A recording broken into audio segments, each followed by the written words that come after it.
రాష్ట్ర వ్యాప్తంగా ఈ నెల 5వ తేదీ నుంచి ఆర్టీసీ అద్దె బస్సుల సంక్షేమ సంఘం సమ్మెకు పిలుపునిచ్చింది.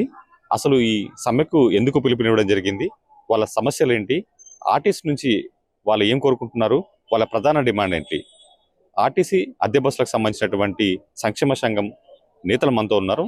వారి మాటల్లోనే వాళ్ళ ప్రధాన డిమాండ్ ఏంటో తెలుసుకుందాం. చెప్పండి, ఈ నెల 5వ తేదీన మీరు సమ్మెకు పిలుపునివ్వడం జరిగింది. అసలు ఆర్టీసీ అద్దె బస్సుల సమస్యలు ఏంటి ప్రధానంగా?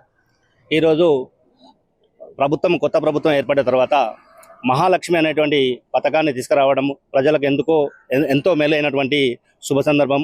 వారందరికీ కూడా మేము ప్రభుత్వానికి శుభాకాంక్షలు తెలియజేస్తున్నాము. అదేవిధంగా ఆ పథకం తీసుకురావడం వల్ల మా యొక్క అద్దె బస్సులో చాలా భారం ఏర్పడ్డది. భారం ఏమనగా అంటే అధిక మంది ఎక్కడం వలన మాకు కేఎంపీలు పడిపోవడము, అదేవిధంగా ఎక్కడ పడితే అక్కడ ఆపడము, తర్వాత వారు ఇచ్చినటువంటి సిట్టింగ్ కెపాసిటీ అనేటువంటిది మేము ఇన్సూరెన్స్ ద్వారా మేము చెల్లించడం జరుగుతుంది. సుమారు ఒక 60 మందికి మేము ఇన్సూరెన్స్ చెల్లిస్తూ ఉంటాము. ఆ యొక్క ఇన్సూరెన్సు అంతమందికే వర్తిస్తుంది ఏదైనా ప్రమాదం సంభవించినప్పుడు. అందులో 120 మంది దాకా ప్రజలు ప్రయాణిస్తూ ఉన్నారు. దాని ద్వారా మాకు మెయింటెనెన్స్ అధికమవుతుంది. లూబ్రికెంట్స్ ఉన్నాయి, కట్టలు ఇరగడము, టైర్లు వలగడము, ఎన్నో రకాల సమస్యలు ఎదుర్కొన్నాయి. జనం కూడా, పబ్లిక్ కూడా ఎక్కడ పడితే అక్కడ ఆపడము, స్టేజ్ల దగ్గర ఆపకుండా చేతెత్తిన మా డ్రైవర్లను కూడా కొత్త ఇబ్బందులకు గురి చేస్తూ ఉన్నారు. ఆ ఇబ్బందులు కూడా తట్టుకుంటూ కూడా మేము ప్రభుత్వానికి ఎంతో సహకరిస్తూ ఉన్నాము. కానీ మాకు స్టేజ్లను ఇచ్చేసి, మాకు ఒక మంచి కేఎంపీలను ఇచ్చేసి మాకు న్యాయం చేస్తే బాగుంటుంది అనేటువంటి ప్రభుత్వాన్ని చొరవ తీసుకొని, అయినా మేము అధికారులకు ఎన్నోసార్లు విన్నపించుకున్నాం. మహాలక్ష్మి పథకం ఏర్పడ్డ తర్వాత మాకు సమస్యలు ఏర్పడుతున్నాయని చెప్పేసి అధికారుల వద్దకు మేము వెళ్ళడం జరిగింది. వారికి ఎన్నోసార్లు విన్నపించుకున్నప్పటికీ కూడా వారు ఈ రోజు వరకు కూడా మమ్మల్ని మీ సమస్య ఏంటి, మీకు ఏ విధమైతే బాగుంటుంది అనేటువంటి చిన్న చర్చలకు పిలిచి మా సమస్య మీద తీస్తే బాగుండేటువంటి ఆలోచన కొద్దీ మేము వెయిట్ చేస్తూ ఉన్నాము. అయినప్పటికీ కూడా వారు ఇప్పటి వరకు కూడా మా సమస్యల కోసం ఏంటిది అనేటువంటి పిలవకపోవడం మాకు చాలా బాధాకరంగా ఉంది. మేము ప్రజా రవాణా వ్యవస్థకు ఎలాంటి ఇబ్బందులు కలిగించకుండా మాకు న్యాయం జరిగితే బాగుండేటువంటి ఆలోచన కొద్దీ మేము ప్రభుత్వాన్ని మరియు ఆర్టీసీ అధికారులను వేడుకుంటా ఉన్నాము. మాకు తగు న్యాయం చేసి ప్రజలకు ఎలాంటి ఇబ్బంది కలగకుండా చేయాలనేటువంటి ఇది కూడా మేము వేడుకుంటున్నాం. అంటే ఆర్టీసీ అధికారులకు మీరు ఇప్పుడే సమ్మె నోట్లు ఇవ్వడం జరిగిందా? దీనికి సంబంధించి అధికారుల నుంచి ఎలాంటి స్పందన ఉంది? ఇవరకు సంధానం ఏం లేదు. ఇవరకు ఇచ్చినాం, ఆల్రెడీ ఇచ్చినాం. పేరు నెల 9 తారీఖే ఇచ్చినాం, 12 తారీఖు ఇచ్చినాం, 13 తారీఖు ఇచ్చినాం. మళ్ళా మీటింగ్ పెట్టుకొని మళ్ళా చూసి ఇచ్చినాం. అన్ని డిపోలకు ఇచ్చినాం, ఆల్ ఆర్ఎంకి ఇచ్చినాం, ఎండికి ఇచ్చినాం. ఇంకా ఇవరకైతే ఎలాంటి స్పందన లేదు. అంటే రాష్ట్ర ప్రభుత్వం ఎంతో ప్రతిష్టాత్మకంగా చేపట్టినటువంటి ఈ మహాలక్ష్మి పథకం మహిళలకు సంబంధించినటువంటి పథకం. అంటే మీరు ఒక రకంగా దీన్ని వ్యతిరేకిస్తున్నట్టు? అది అంశం వ్యతిరేకించలేదు. ప్రభుత్వానికి మేము సహకరిస్తామని మేము చేస్తున్నాము.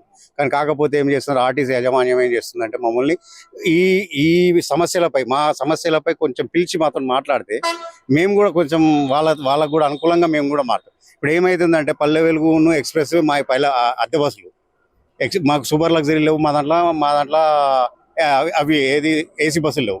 ఉన్నాయి ఓన్లీ పల్లె వెలుగు ఎక్స్ప్రెస్లే. భారం అంతా మా మీదనే పడుతుంది. ఆర్టీసీ వారి మీద భారం అసలే పడట్లేదు.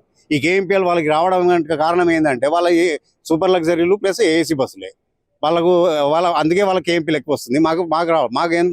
మాకెందుకు రావడం లేదంటే టోటల్ మా బస్సులన్నీ మొత్తం ఎక్స్ప్రెస్లు పల్లె వెలుగు బస్సులే. మేము ఈ విధంగా చాలా నష్టపోతున్నాం. మళ్ళీ మా డ్రైవర్లను కూడా ఈ ప్రయాణికులు అంటే కొందరు అర్థం చేసుకుంటున్నారు, అర్థం చేసుకోవట్లేదు, కానీ వాళ్ళు కూడా మా డ్రైవర్లను ఇబ్బంది గురి చేస్తున్నారు. ఈ విధంగా మేము చాలా నష్టపోతున్నాం. మేము 13 తారీఖు నాడు ఇచ్చినాం, రిప్రజెంటేషన్ ఇచ్చినాం మేము మీడియా ఎండి గారికి, మా అద్దె బస్సు అసోసియేషన్ రాష్ట్ర అధ్యక్షులు.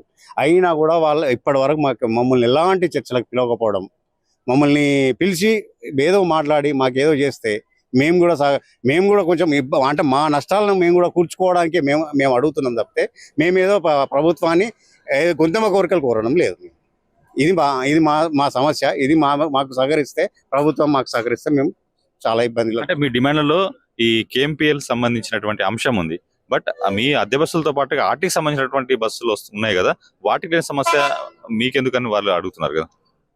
ఆ సమస్య ఏంటంటే వాళ్ళకు ఉన్నటువంటి బస్సులన్నీ కూడా లగ్జరీ బస్సులు ఉన్నాయి.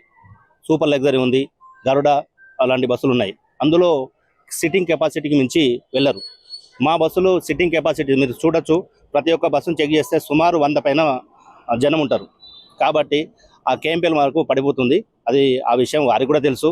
తెలిసినప్పటికీ కూడా మమ్మల్ని మాకెందుకులే, మాకు వస్తలేదు కదా, వారేగా నష్టపోయేటువంటి ధోరణితో వ్యవహరిస్తున్నట్టు కనబడుతుంది. ఎందుకంటే మాకు ఈ రోజు వరకు కూడా చర్చలు విలువట్లేదు. అది మాకు బాధాకరంగా ఉంది. మా సమస్యలు అనేటువంటి వారికి పూర్తిగా తెలిసినప్పటికీ కూడా మమ్మల్ని కూడా పట్టించుకొని విధంగా కనబడతా ఉంది. అంటే ఇప్పుడు ఈ అద్దె బస్సుల యజమానులతో పాటు ఈ కార్మికుల దృష్టికి తీసుకెళ్లారా? కార్మికులు ఇందులో పాల్గొనే అవకాశం ఉంది, సమ్మెలో పాల్గొనే లేదు, కార్మికులతో సంబంధం ప్రజెంట్ ఏం లేదు. వాళ్ళు ఇబ్బందులు పడుతుండ్రు, ఇబ్బందులు గురవుతుండ్రు డ్రైవర్లు. కానీ వాళ్ళు ప్రజెంట్ లో మాతోని ఆధీనం ఉన్నారు కాబట్టి వాళ్ళు ఏం మా కోఆపరేషన్ చేస్తున్నారు ప్రజెంట్ అయితే. ఇదేంటంటే ఆర్టీసీలో ఇన్సూరెన్స్ అనేది ఆర్టీసీకి వాళ్ళకు వేరే ఉంది, టైఅప్ ఉంది. మాకు ఆర్టీసీకును ఆర్టీఓ ఆఫీస్ సంబంధం ఉంది కాబట్టి ఓవర్లోడ్ అయినప్పుడు మాకు ఇబ్బంది అయ్యే అవకాశం ఉంది. ఇన్సూరెన్స్ కోసం అయితే ప్రమాదాలు జరిగినప్పుడు ఏదైనా అయినప్పుడు ఓవర్లోడ్ అయినప్పుడు మాత్రం ఇన్సూరెన్స్ వాళ్ళతో మాకు ప్రమాదం ఏర్పడుతుంది. కాబట్టి ముందు జాగ్రత్తగా ఇదివరకు ఆర్టీసీ వాళ్ళు ఏ విధంగా అయితే ఇన్సూరెన్స్ వాళ్ళు క్లెయిమ్ చేస్తుండ్రో అదే విధంగా మాకు చేసే ప్రయత్నం చేయమని చెప్పి మేము కోరుతున్నాం. సో ఫైనల్ గా చెప్పండి, ఈ డిమాండ్లతో పాటు మీ ఆర్టీసీ అద్దె బస్సుకు సంబంధించిన యజమానుల సంక్షేమం ప్రధానంగా మీ డిమాండ్లు ఏంటి? ఫైనల్ ప్రధాన డిమాండ్ ఏంటంటే మాకు లూబ్రికేషన్స్ పెరిగినాయి, కేఎంపీఎల్ రావట్లేదు. అదేవిధంగా ఇన్సూరెన్స్కు సంబంధించినటువంటి విషయానికి వచ్చినప్పుడైతే ఎలాంటి ప్రమాదం జరగాలని మేము కోరుకోము. అన్ఎక్స్పెక్టెడ్గా జరిగినప్పుడు అందులో సిట్టింగ్ కెపాసిటీకి మించి ఉండడం వలన దీనికి స్పష్టమైనటువంటి ఒక ప్రభుత్వం ద్వారా కానీ ఆర్టీసీ అధికారుల ద్వారా కానీ ఒక మంచి వార్త మేము వింటే మేము ప్రజలను గమ్యస్థానాలకు చేరవేర్చడానికి మేము పూర్తి స్థాయిలో సహకరిస్తాము. చేసినటువంటి ప్రభుత్వము ఎల్లవేళలా మేము తోడుంటాము. గతంలో కూడా ఆర్టీసీ ఎంతో తెలంగాణ ఉద్యమంలో పాల్గొన్నది.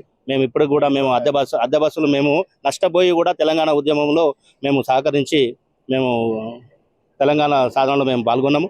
ఈరోజు కూడా ప్రభుత్వ రవాణా వ్యవస్థకు మా పూర్తి సహకారం ఎప్పటికీ ఉంటుంది. మేము కొంచెం నష్టపోయినా మేము భరించుకొని కూడా మేము ఆర్టీసీకి సేవ చేయడానికి, ప్రజా రవాణా వ్యవస్థలో సేవ చేయడానికి ఉన్నాము.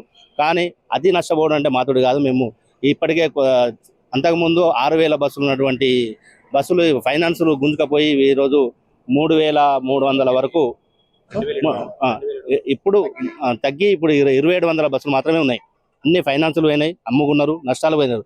ఇప్పుడు మేము ఇప్పటివరకు కూడా మేము నిలబడ్డాము. మేము ఇదే స్థాయిలో నిలబడే విధంగా ప్రభుత్వం చొరవ తీసుకొని మాకు మా డిమాండ్లను కొంచెం పరిష్కరించి ప్రజా రవాణా వ్యవస్థకు ఇబ్బంది కలగకుండా చేయాలనేటువంటిది మేము ప్రభుత్వాన్ని మరియు ఆర్టీసీ అధికారులను వేడుకుంటున్నాం. సో ఇది ఫైనల్ గా అయితే మొత్తంగా ఏదైతే ఈ మహాలక్ష్మి పథకంతో ఆర్టీసీ అద్దె బస్సుల్లో తిరుగుతున్నటువంటి మహిళల